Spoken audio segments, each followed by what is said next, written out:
Good morning, everyone. It's Sally here, your Events and Community Manager here at Striving, and I'm absolutely thrilled to be your MC for our first of a three-part webinar series in collaboration with our wonderful partners at HiBob.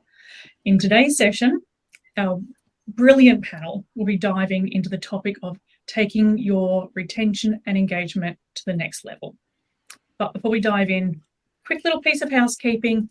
We want to make this as interactive as possible. Please, if you have any questions, drop them into the comment section. I'll be going through them as we all talk today on this topic.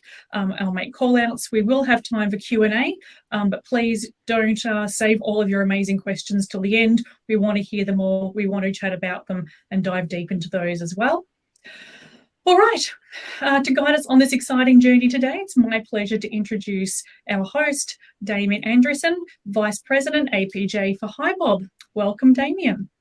Thank you so much, Sally. Really lovely to be here and really excited to be kicking off this series with Strivin. This is the first in a three-part series that we're running together. So, yeah, great to get underway. And really happy to be on this panel today talking about such an important topic, one that I think we all can agree is ever evolving given the amount of change that we see in the market. How do we continue to refine and adapt our retention and engagement strategies to make sure that we're attracting and keeping the best talent in market. And on the topic today, I'm really excited to introduce two of our amazing speakers. The first of which, Sarah Hadj, People Programs Manager at Mr. Yum, and Lucy Wilson, CPO at Gumtree. Welcome, Sarah, and welcome, Lucy. Hello. Thank you. Thanks so much, Damien. Good to be here. Yeah, great to have you both with us. Really looking forward to jumping into the conversation today. I know both of you have exceptional experience in the topic that we're talking about today from a field of different backgrounds and you know, even more commonly your current experience of both of the current roles that you're in, which we'll touch on in a little bit. But there's no denying we're dealing with a fairly strange market right now.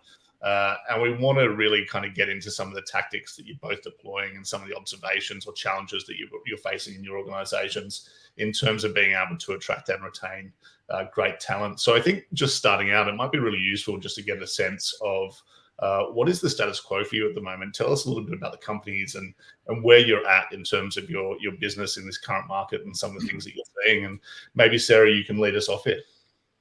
Yeah, so thanks so much for the introduction, Damien. Nice to be here. So I joined Mr. Yum about 2 years ago. We were about 40 people in size, and we just gone through our seed investment and then our Series A, which was 100 million. So it was a pretty significant investment at the time, and lots of scale up going through hyper growth. We got up to around 180 is where we're sitting now from a headcount standpoint, and we've expanded into a global market, so into the UK and the US, as well as throughout Australia. So for those that don't know, the product is in the hospitality QR code, so all about data and CRM tools. Definitely seen a lot of change in the market, especially from where we were 12 months ago, where we saw there was a lot of growth that was happening. And I think we've had to pivot, you know, in the last few months as well to sort of keep up with the time. So excited to talk about, you know, the engagement and retention strategies that help support that. Yeah, amazing. Such a fantastic story, Mr. Yum. I'm sure most will have been following the amazing rounds, the success. You know, it's a great Australian homemade business and great to see it evolving and expanding into the global stage as well. So really looking forward to seeing the insights. And Lucy Wilson's the CPO at Gumtree Australia. Lucy, we seem to, I think the video camera pops on and off. Yeah. Yeah. That's okay. I think there's a little issue with camera, but it should fix itself very soon. I'm just doing a tiny update to see if it helps things. I am here, and I'm super happy to be here. Of course, the camera is not working as soon as we kick off. Thanks for the intro, though, Damien. I appreciate it. And yeah, for those of you on the call who are first timers or we haven't met before, I'm the Chief People Officer over at Gumtree, Cars Guide, and Auto Trader. I mean, look, iconic brands for lots of us. They're probably household names. But I've been with us now for about 4 months, and it's been a really incredible 4 months, I have to say, coming from some of the larger organizations previously, and then having my own business for a period of time, working amongst that sort of scale up and startup industry. I've absolutely loved coming into Gumtree CarsGuard Auto Trader. There's definitely a huge stabilization process that we're facing at the moment. After the back of what has been a sale process that took place and being acquired by the Market Herald. Huge piece around change happening for us in the organization, as if people weren't change fatigued enough.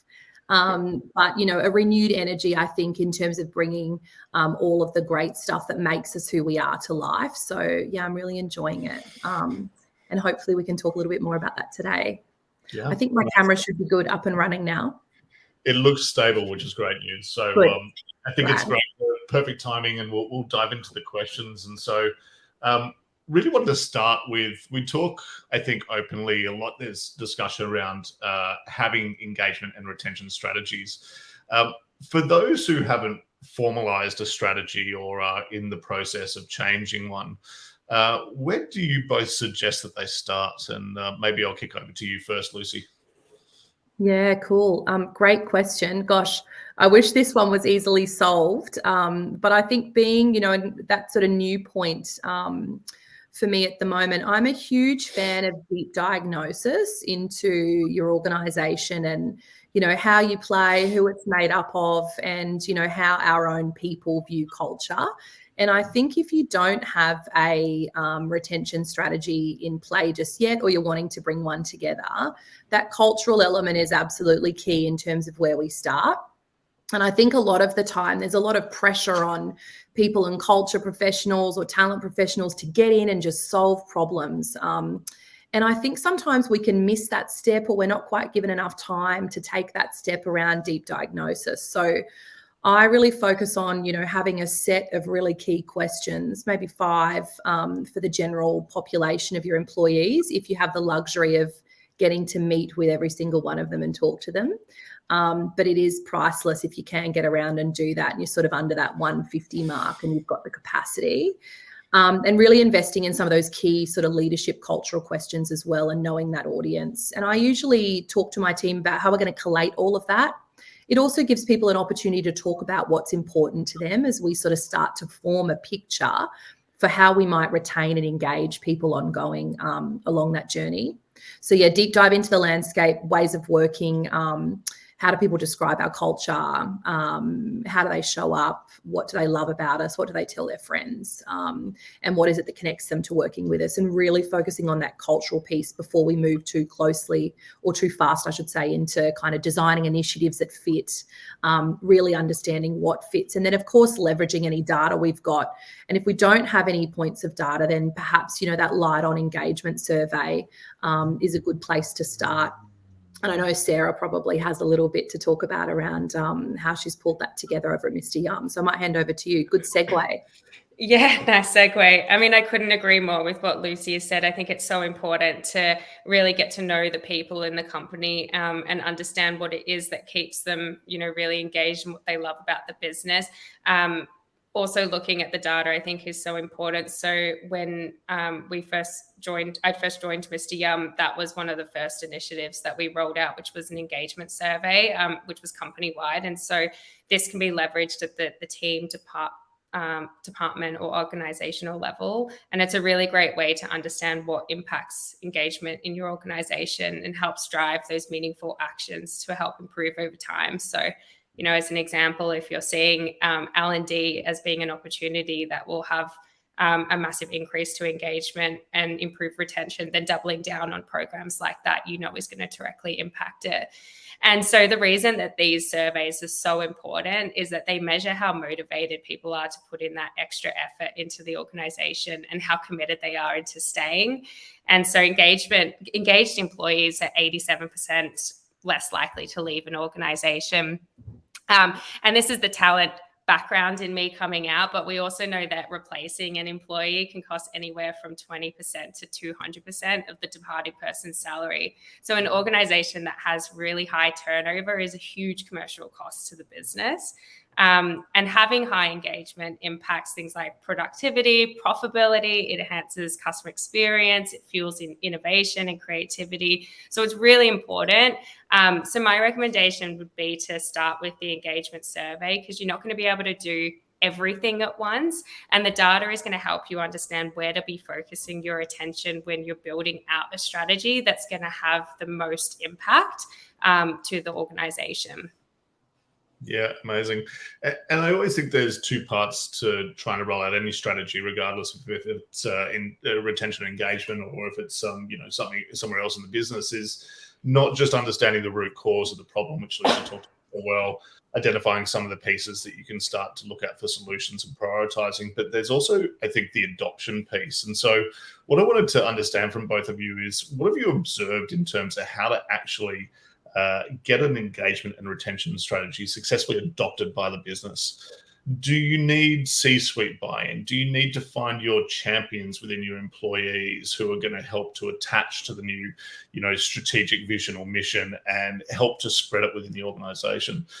Would love to hear from both of you in terms of what do you think actually makes it successful in terms of the adoption and rollout? Do you want to go, Lucy? Or you kick off. You go. I was going to say, I think absolutely having buy-in from the business and the leadership team is really critical, and using these data points and education piece, if it's something that they haven't done before, so they understand the why behind it and why it is that you're doing it. My experience is that leaders are usually really excited for this piece of data, because it does give them a really nice view under the hood of what people are saying and where these opportunities are. And they love that feedback as well, because then they know what it is that they can be doing to do better. So I think for these to be successful, you do need that buy-in, because there's no point rolling out an engagement survey if you're not prepared to create action off the back of it, and where you're going to be focusing your attention. And if you're hitting against blockers with that, then it actually could have the opposite effect that you're looking for, because when employees take the time 10, 15 minutes to be filling out these surveys, they're expecting to get the results of what it is and what we're going to be doing about it. And so we want to make sure that there's going to be that follow through from an organizational point to help lift the engagement, which is what we're trying to achieve. Yeah, great point. Lucy, what are your thoughts? I agree with all of that.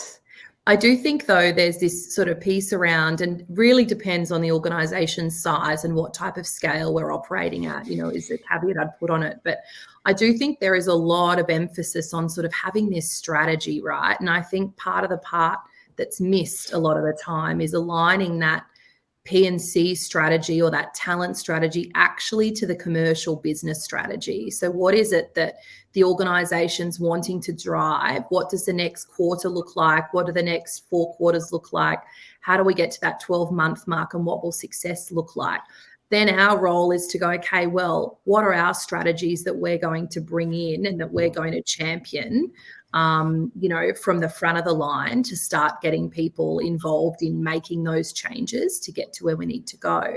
And I think sometimes that part can be missed. And so again, as part of that deep dive piece, when we talked about, consulting with as many people in the business as you can and getting your data set right, I think the engagement survey is really important. But what do you do if you need to build that, engagement and retention piece, but you have a not so engaged workforce? Is probably the part I'd tag on to that.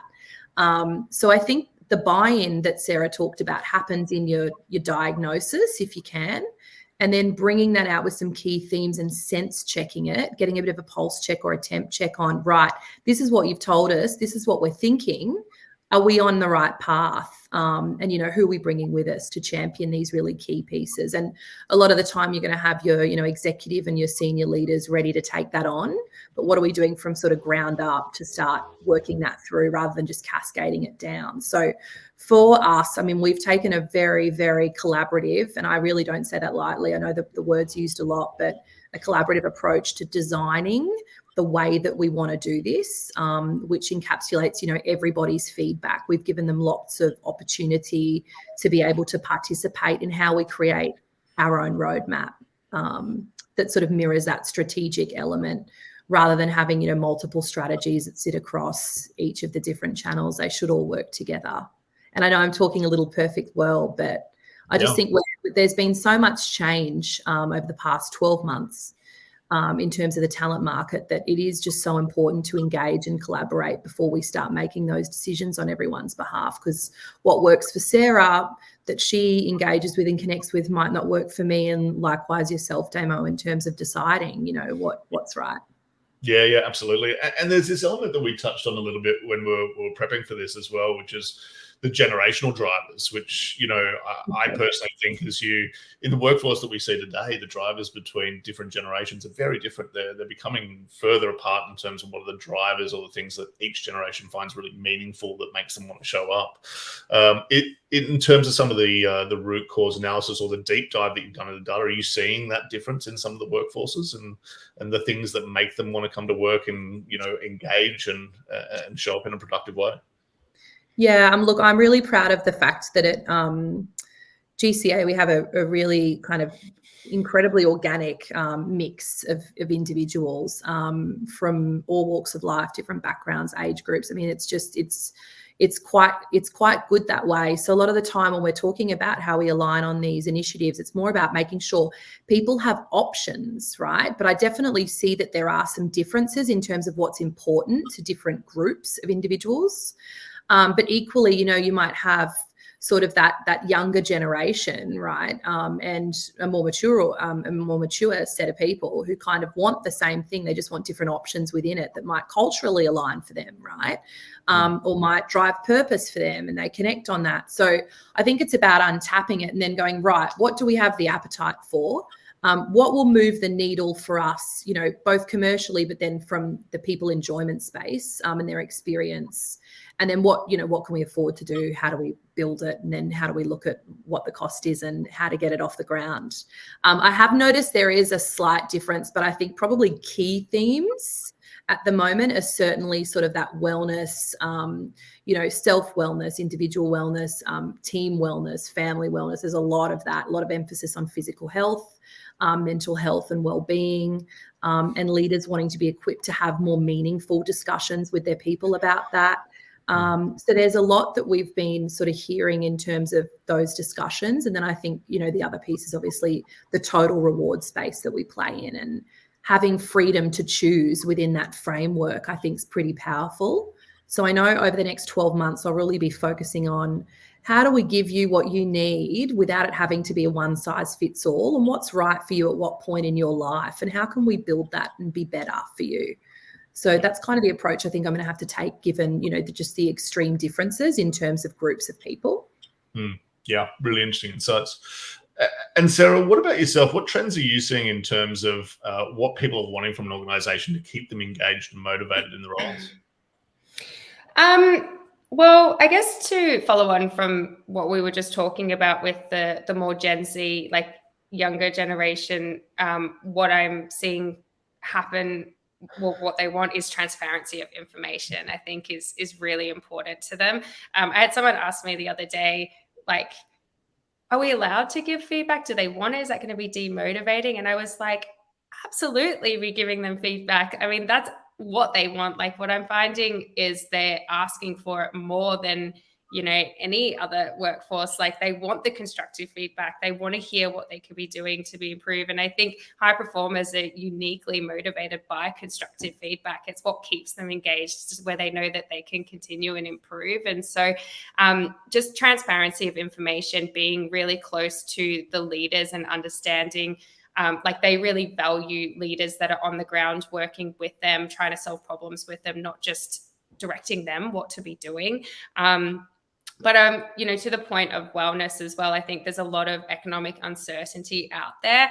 And I think people, you know, want to be working with empathetic managers and leaders and people that understand that and are able to sort of speak to them as a human and not as an an authoritative figure. I think we're hearing a lot about salary transparency that, is coming up really quickly in the market as well. People, want to understand where they do sit. And so there's some stuff, that we're building at Mr. Yum that is really helping support this. And it actually is helping shape like culture as well as a company. I think because one of the problems that we were trying to solve is how do we highlight and celebrate our identity as an organization that connects to the team's identity, but also connects to the individual level and models the behaviors of what we expect of our people. And so, we hear a lot about like values. We decided to go down the route of calling them our mantras. So run towards the fire, impact over hype,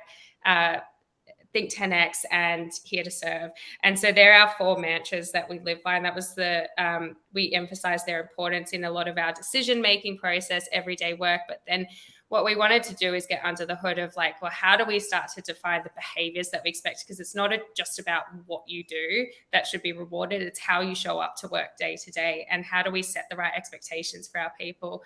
So we actually broke our mantras down into different behaviors, things like customer-centric, being open to feedback, being curious, follow through. And so these behaviors now are intertwined in everything we do. So our performance reviews, our feedback, our shout outs, how we talk. And so it helps. The thinking behind it is that it sort of sets a really clear expectation for our people. And now we find that our people are really living and breathing these behaviors. They're talking about them every day, and it's ultimately shaping our culture. But it's to this point of transparency as well. It's giving people that psychological safety of knowing what is the behavior that's going to be recognized and rewarded at Mr. Yum. And people are really thriving with that. Yeah, brilliant. I love how it all comes together. And we've done a similar thing at HiBob, but I do love your mantra, run towards the fire. That's brilliant. I sometimes find when you're doing values, it's easy to kind of go into some very bland, generic ones. But I think they're some of the best that I've heard so far, Sarah. Run towards the fire. We've got a great question here off the back of that, with both you ladies talking about some really great initiatives.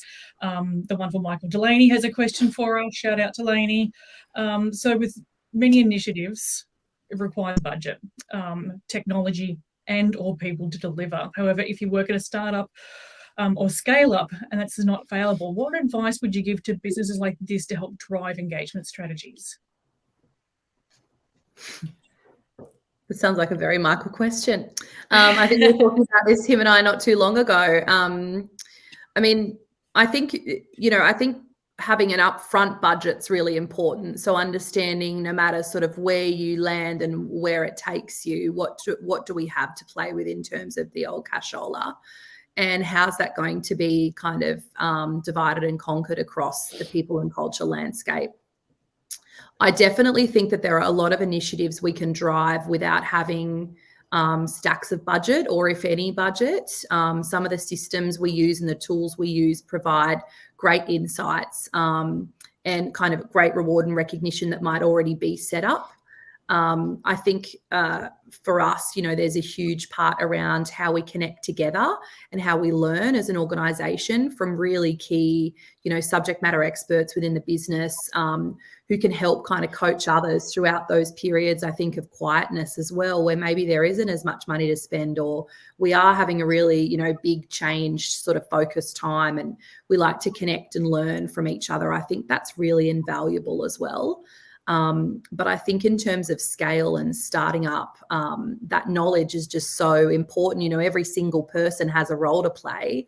That sometimes sharing and, providing coaching to what Sarah was saying before around how we create this culture of feedback and how we lead and give, great, meaningful support and advice. I think that can all happen for free. And I think sometimes we're so busy, we don't quite tap into that.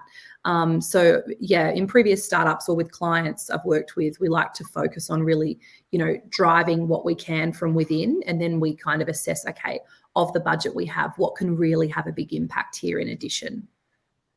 Don't know if that answers that. Yeah, there's some stuff like there's obviously some type of commercial cost you could apply to it, but one thing that we introduced was like unlimited mental health days. Now, obviously that's within the parameters that are closely watched of if someone's taking, 3+ days, it's more that it's our duty as a business of care to make sure that they are okay. But the purpose of this type of benefit is that if you're having, really high workload, or you've just completed a really big project, you just need a day to yourself, then there's no questions asked, like take that day and, reboot, and it helps with people's resilience and things like that.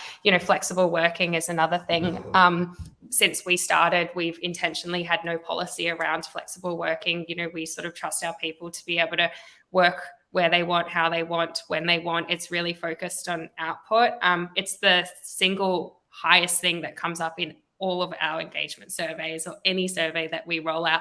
It's the thing that people love the most. And so we really listen to that, and it's worked for us. We're a global company, so some people have to work across multiple time zones. And so giving them that flexibility, especially, there's people that have families or they're in personal circumstances, and so they need to sort of figure out a thing that works for them. Interestingly, total flexibility, no questions asked, but Monday, Wednesday, Friday, don't ask why. Most people are in the office. They all know that they're all going to be in there. Like, we haven't had to put any rules. It's just that, our leaders, we've just over time have created this habit of consistency that they've been in there. So then the team want to be around them, and actually the company knows what days people are going to be in. So we've sort of found that the business has organically moved with that by sometimes just opening it up. And these are things that are cost-free. Like, you don't need a budget to apply. Love it. This nicely segues into my next question, which is on culture. A word or a term that we use broadly and regularly, I think, in the people space, and we talk about companies. But I think it's a difficult one to define, really, in terms of what is culture and what does it mean to each of the individual businesses. So I just want to get a little bit of an insight from you both in terms of, like, how do you define cultures? How do you find culture at the companies that you work for, and what does that really mean for the company? This is a really big one for us, because I feel like it's the essence of Mr. Yum. It's a product of our mantras, our high performance behaviors, the attitudes of the team, the aspirations we set as a company, the way we support and nurture each other.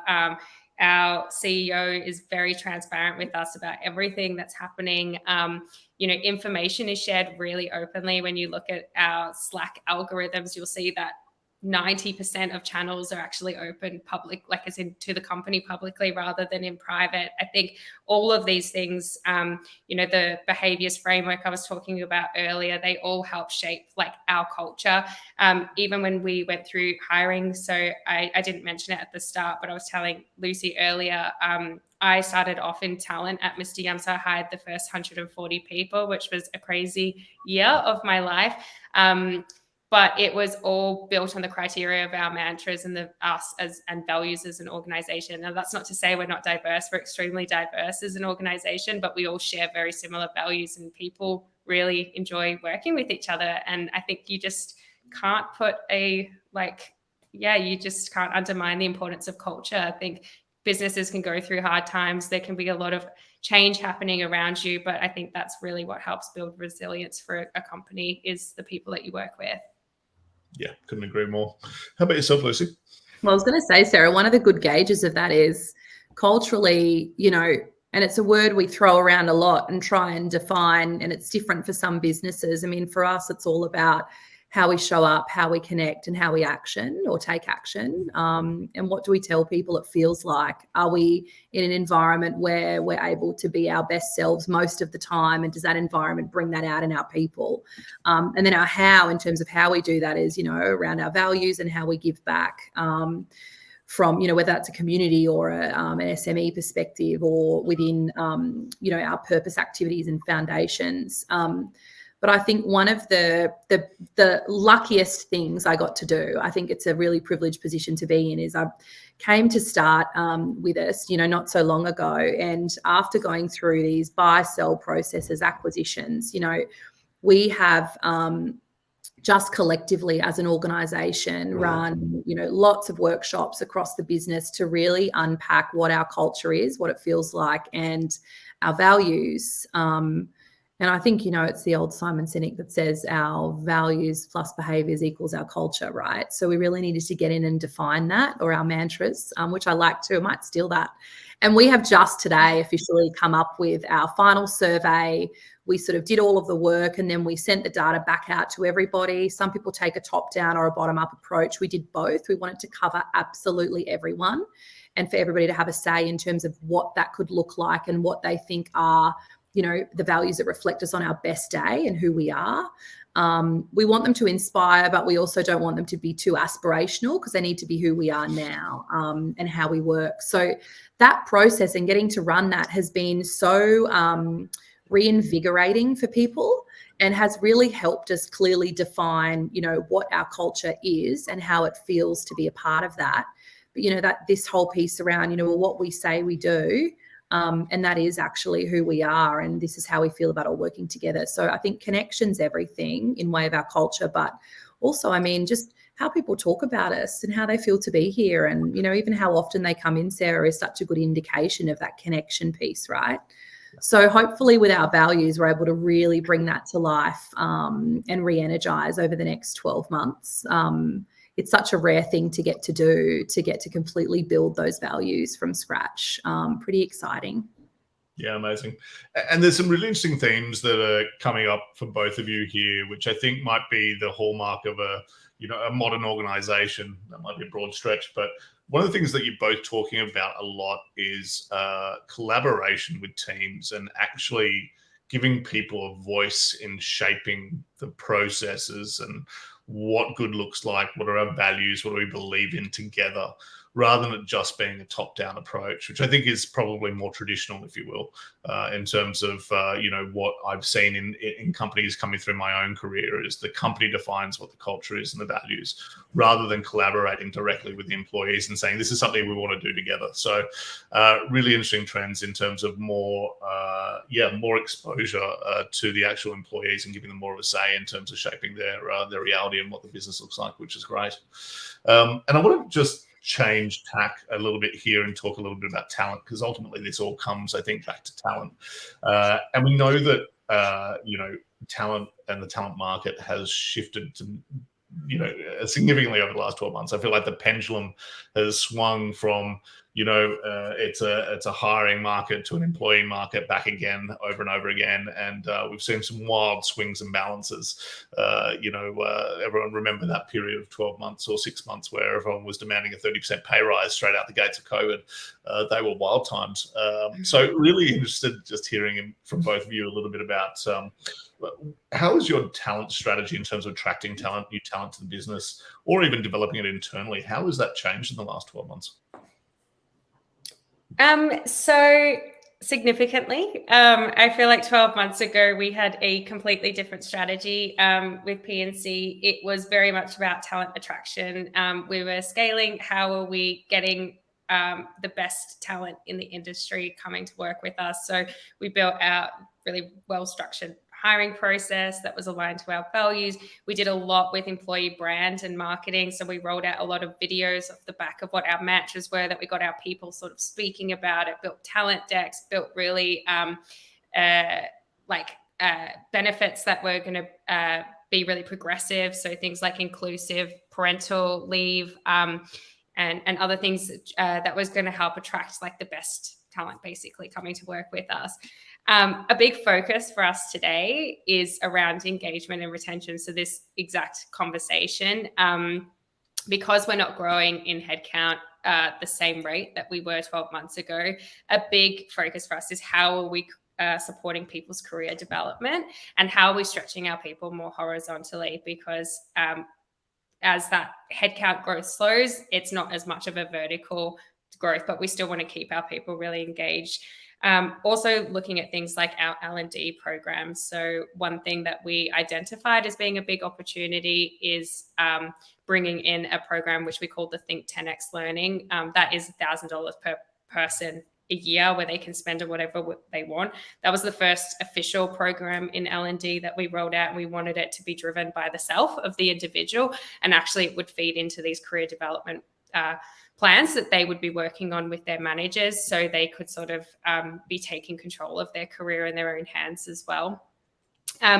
But for us, a really big one is manager upskilling. I think that's probably the biggest ticket item. So yes, company culture is established and reinforced by leaders, and leaders do play a really big role in inspiring the company's future direction. But true engagement, in my opinion, happens between managers and their team members. Google did a really interesting study on this. It was called Project Oxygen. They wanted to understand the impact that managers had on an organization. Google being very heavy in engineering, and engineers, well, the theory was that engineers, not enjoying managing, they were considering getting rid of that entire middle management. But they wanted to do the research to understand what the impact of this would be before they went ahead with it.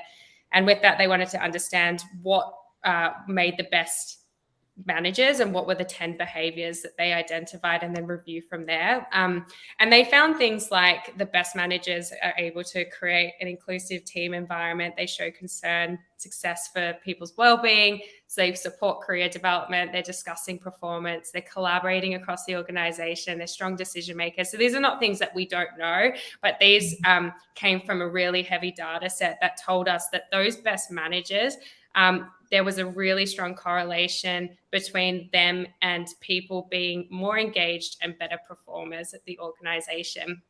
And I have experienced this myself. I've experienced really talented people at organizations with great leaders and terrible managers, and they want to leave.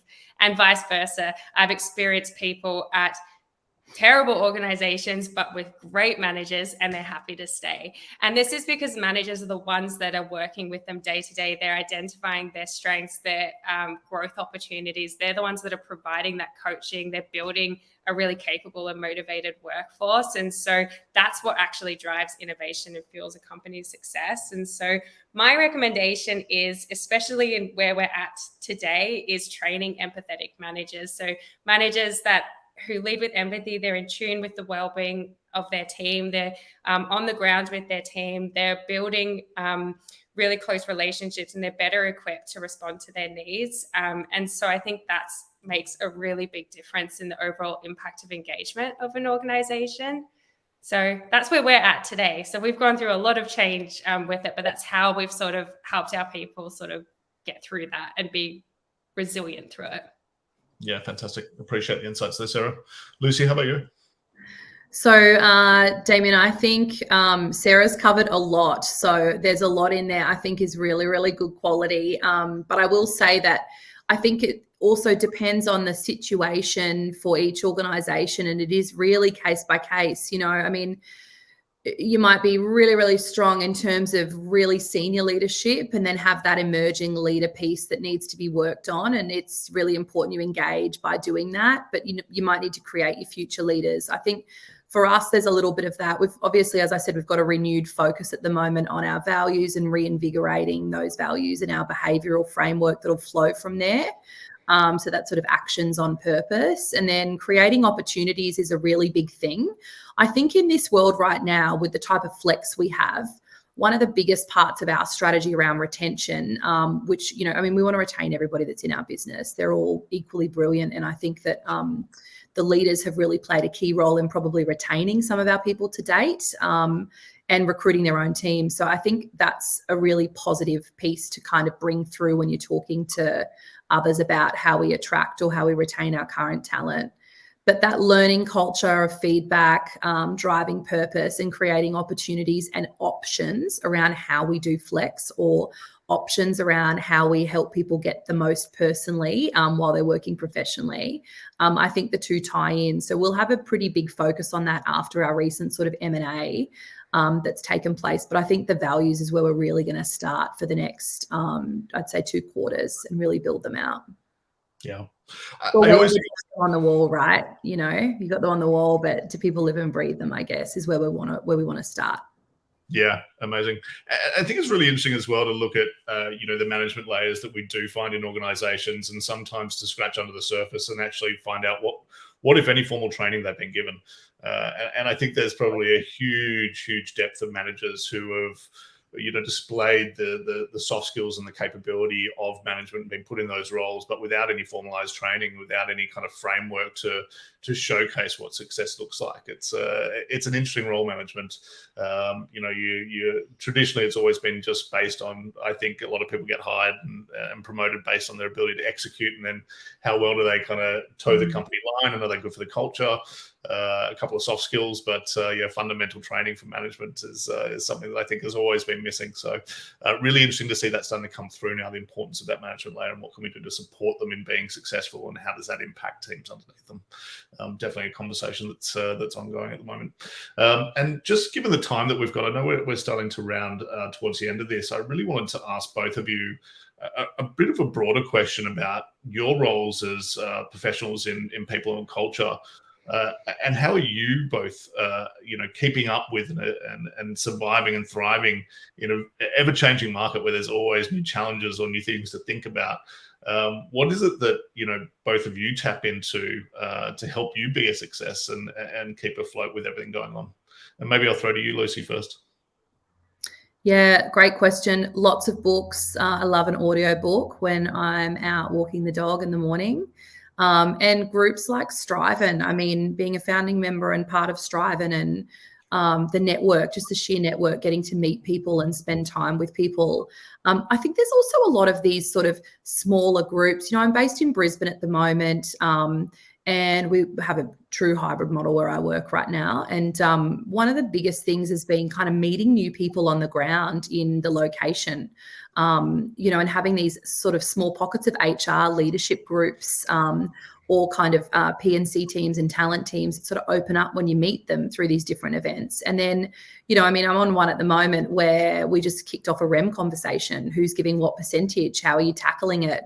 What are you talking through when you're asking leaders to make decisions around budget? So it's been really fruitful in terms of information. And I think that whole kind of real-time information share is really powerful. So I would say, if I could give any advice around it, would be to jump straight in and meet people, and build out that network for yourself as a P&C professional, for sure. Yeah, brilliant. Sarah, how about you? Yeah, I couldn't agree more. I think you can't underestimate the power of network and staying really close to that. Every time we're rolling out a new program, I'll sort of validate it with people in the network, or, make sure I'm, taking time to go for coffees or hear what other businesses are doing, and just staying on top of a lot of the trends. Big reader. I'm a book a week type person, and I'll read everything from business to HR, philosophy, psychology. Like, I love it all. So if anyone's got good book recommendations, chuck them at me. But also, I don't know if anyone listen to Lenny's podcast. It's amazing, and 20BC as well, although his voice sometimes irritates me. But Lenny's podcast is amazing. And that's where you're just getting like much more like wider business insights. For startup, it's really interesting because it's very product led. And I think that sort of helps sometimes spark creativity and thinking about it. And the way that P&C is moving is, how do we sort of be fully embedded with the organizations? The more commercial knowledge we have, I think the more effective we can be in our roles. And so find podcasts like that to be really helpful. And if anyone's heard of Josh Berzin as well, I am signed up to that. I think they're in the Valley, and it's a HR platform, and there's a lot of L&D on that. But they do a lot of future of work predictions, salary transparency being one of them. And so I get some insights from that as well. So lots of different things, but just trying to stay on top of all of it. Amazing. Yeah, great insights. Thank you so much for sharing. Sally. Thank you very much, everyone. What a great informative session. My brain is cooking with ideas. Thank you so much. We'll do a little Q&A now. If anyone has any other questions, please drop them in the chat box. But we've touched on this a little bit. We've got a really great question from the always lovely Kate Alviano. And she's has some questions around, obviously, with the market and the changes we've seen in terms of, especially in the tech sector itself over the last 12 months. She's making a connection here between how do you keep engagement and productivity up when there's redundancies on the cards, or perhaps M&As, those sorts of things. we haven't talked so much about the productivity piece and how we join those dots. Any sort of thoughts, advice, or potential solutions out there that you'd like to share, team?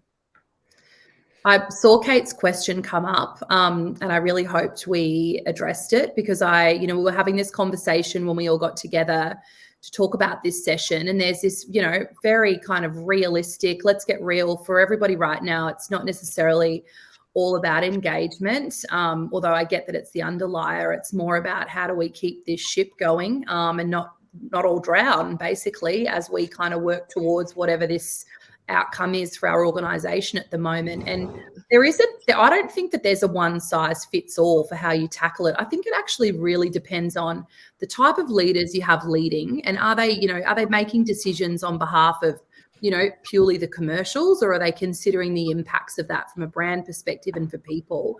But ultimately, and I know we don't have stacks of time, so I want to summarize this as two really key things when we're making decisions around, redundancies, and how we kind of manage our survivors through that process as well, and rally those troops, because ultimately they're seeing everybody leave around them, and it's very hard to continue with happy joy engagement throughout a time like that. It's just tough.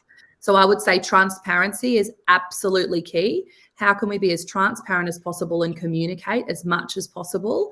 And then checking in and connection, really critical. I don't think it's fair to say, on one hand, you can do a redundancy process and people are feeling the impacts, not give any increase, and then say, but why don't we have, 90% overall organisational engagement? It's not going to happen.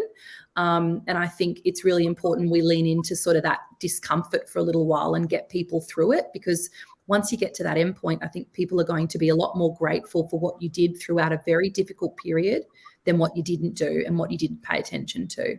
So that would be my feedback there. You can't solve both, Kate, necessarily, but I think being, kind always and trying to make things better is a good place to start. Yeah, I couldn't agree more. I think transparency from a business standpoint, as much as you can be, helps give people a little bit of ease that they're getting enough of the information they need. But we've also learned sometimes you don't want to be too transparent either, where you open up the floodgates. Give people the information that is going to, sort of help them feel comfortable with what may or may not be ahead. This question has come up with some of the execs that I partner really closely with in my role, of how, there's a bit of uncertainty and they don't know how to navigate through like individual people in their team. And one thing I say to them is, one thing we just don't know and can't control is what is ahead in the future. All we can really control is right now. And these are really talented people and they have amazing career opportunities for them. And we've gone through 2 rounds of redundancies. A lot of the people we still speak to and they still come into the social events, and they've gotten really good roles really quickly. And sometimes it's opened up new doors for them that they just didn't even expect, moved to the UK or gotten their dream roles that they've wanted for years and years. And so we can't control everything in life. We can just control what we do right now. And I think, being comfortable and working as hard as you can, I guess, in what it is that you're doing, knowing that you might go down a different pathway that you're not controlling. I think having a leader that's comfortable to be able to have that conversation with them and check in and see how they're going and coach them through that. Because when they get in the room and they're interviewing against someone else, then they've got all of these great data points to talk about what they're doing, rather than just checking out and saying, this is too hard. I'm just going to jump ship and go to the next thing. It's like, take advantage of the situation you're in as well. Like when we're not hiring as much headcount, you have more opportunities to stretch yourself in different things that you might not have done. And all of this stuff builds your CV and builds your experience as an individual and makes you more hireable in the future. So working on people building their own professional career development, I think is really key for this. And it seems to have worked really well from the feedback that I've received from leaders that are having these types of conversations, where people just feel a little bit more in control and at ease, knowing that they are in control of their destiny.